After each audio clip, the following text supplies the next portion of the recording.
Hi there, this is Niki Rowland for Hit Club, and I am making a layout today using the December kit as well as the January mini kit. There's been a problem with the production of the Pinkfresh Studio papers for the January kit, so there is a small mini kit, digital kit, that has been given to us at DT and hopefully to you guys too, to keep us going until our January kits arrive.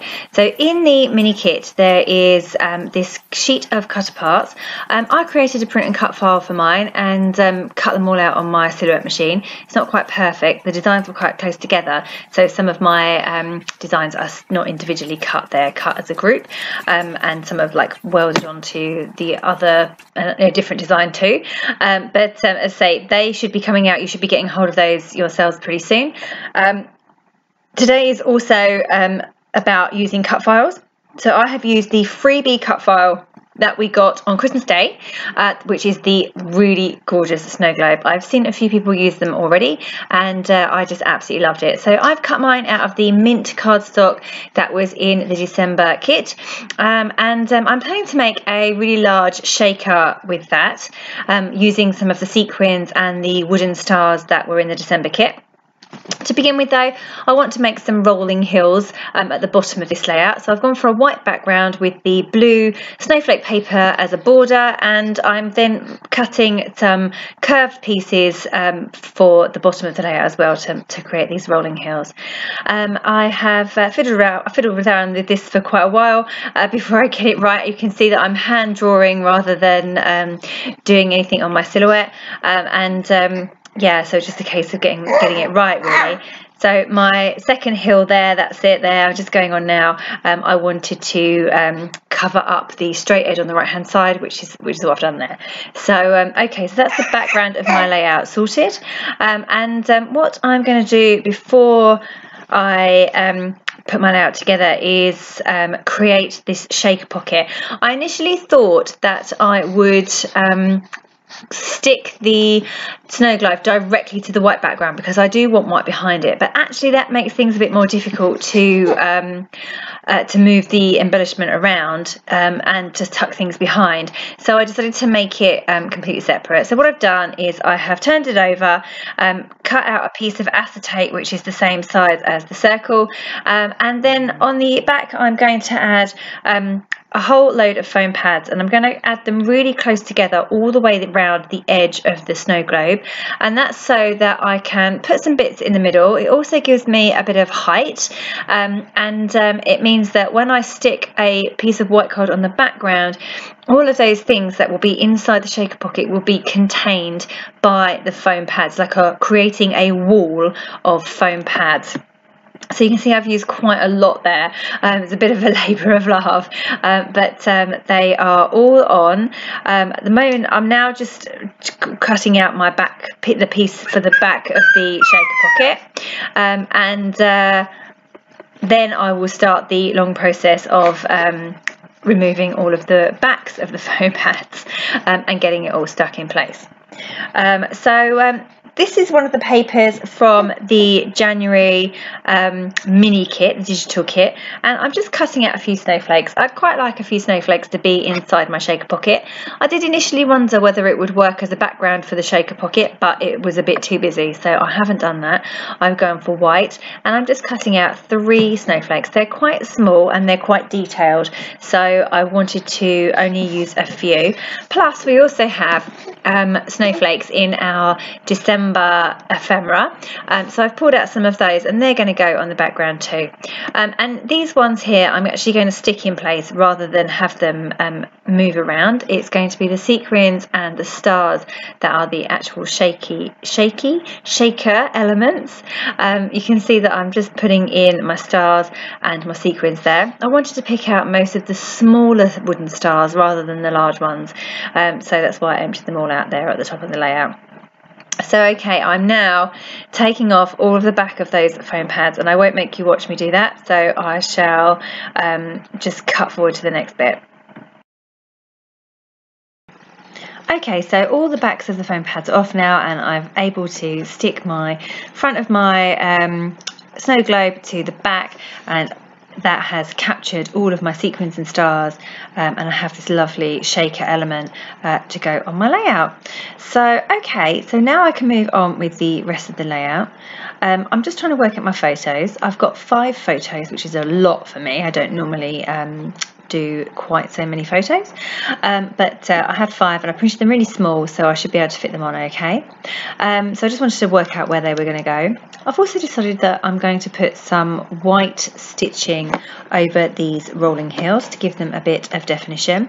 In the end, I end up covering up most of the stitching anyway, so perhaps it wasn't worthwhile, but it did look pretty before I covered it all up.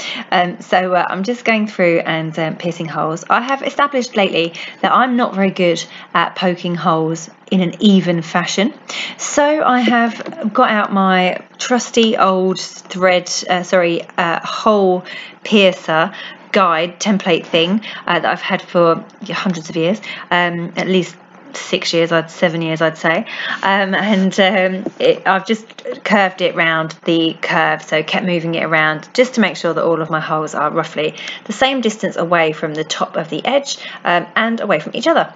So yeah, they're all done. I didn't do all that hand stitching on the screen, so you can just see it jump there, and it's all finished, and it does look lovely and even, so I would definitely highly recommend using one of those thread guides or hole piercing guides. I love this frame paper that came in the December kit, and I used the other side of, I had 2 sheets of it, and I used the other side for something else, and this one I decided I'm going to fussy cut to pieces. So I've just cut out a few smaller frames to tuck behind my photos. They're really good for adding layers. I love the way they look. I like the interesting like doodled effect around the frame, yeah, they just added a couple of great little layers to my photos.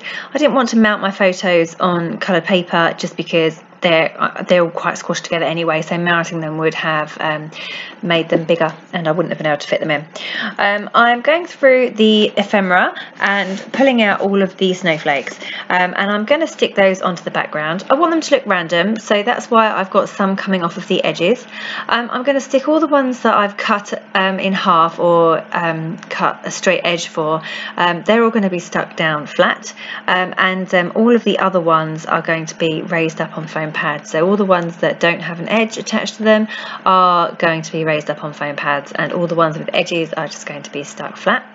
Yeah, I just wanted a couple to stick out from behind my snow globe. So again, that solved the problem by having the white paper background on the back of the snow globe, meant that those other half of those snowflakes didn't show through the shaker pocket.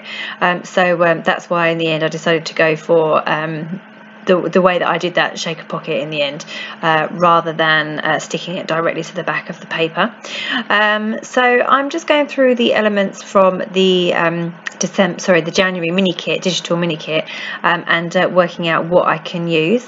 And I also pulled out this December Project Life card from the Project Life kit from December. And I really love those letters, and I decided to fussy cut those all out, and I'm going to turn that word December into my title. I wanted them all to be individually cut out because that way I can layer them over each other. I can raise them on foam pads, but also I can curve them around the rolling hill. Whereas I wouldn't have been able to do that if I'd left it just directly on the journaling card. I actually don't do Project Life, but I get the Project Life kit every month. I love to have the small embellishments within the kit, and I also love the Project Life cards themselves. They have lots of different elements. You can use them to mount photos, you can use them to fussy cut, and that's generally what I do with them. I fussy cut out the elements and use them as embellishments. So you can see there that I'm just getting all of my photos stuck down now, and all the little frames behind the photos. Also, I've cut a pink snowflake in half, and I've put one on the right hand side of those photos, and then there'll be one going on the left hand side in the other photo cluster too. That was just because the snowflakes that I've used in the background, I had mostly blues rather than pink, so I hardly had any pink, so I've used all the pink ones that I did have at the top, and I also wanted to bring that pink colour down a bit onto the photo clusters too. just to bring it all together. So yeah, still getting them all stuck in place, just fiddling around, trying to arrange them. I kind of want them to look like they're going over the hills, but on the other hand, I don't want them to look too staggered. So in the end, I kind of settle on an arrangement like this. So I've got my photo on the far left stuck quite a bit lower than the other two, and that gives me a little place to put some embellishments as well.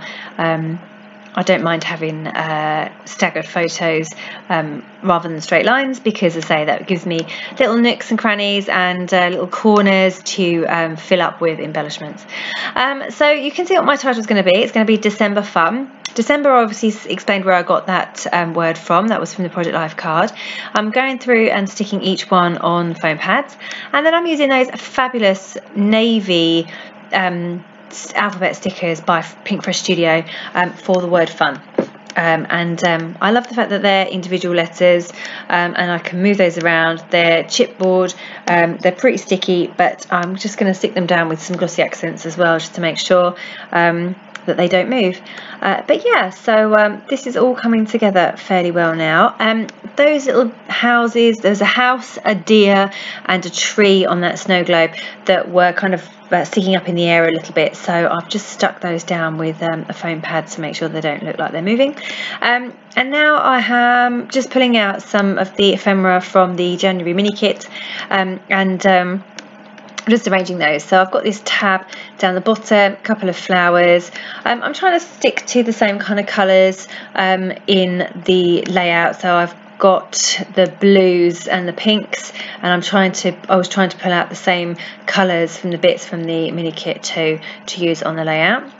Then I'm adding in some of my December embellishments. So I don't want this to be over Christmassy, but the odd Christmas tree won't hurt, will it? So I was aiming for more of a winter layout because of the snow globe. But these are Christmas photos. We've got Santa hats on and baubles in our hair and antlers on, that kind of thing. So they are Christmas photos without a doubt. Okay, so I'm just adding in the final things of adding in some of those lovely puffy stars from the puffy sticker sheet, and just seeing where I can fit embellishments in, really. So I added a couple of trees, puffy trees, the wooden buttons, a chipboard tree at the bottom there, and just seeing what I can fit in, really. I've loved working with this December kit so much, and I seem to I've done loads of layouts, but I still seem to have so much left, so I think I'll be using it for quite a bit longer too, because I still have more Christmas photos to scrap. So I'm nearly done now. I'm going to have to leave it there because I really can't fit much else on this layout. I'm just handwriting in my journaling, and that's it. I'm going to call it done. There it is, all finished. Thank you so very much for joining me today. That was Niki Rowland for Hip Kit Club.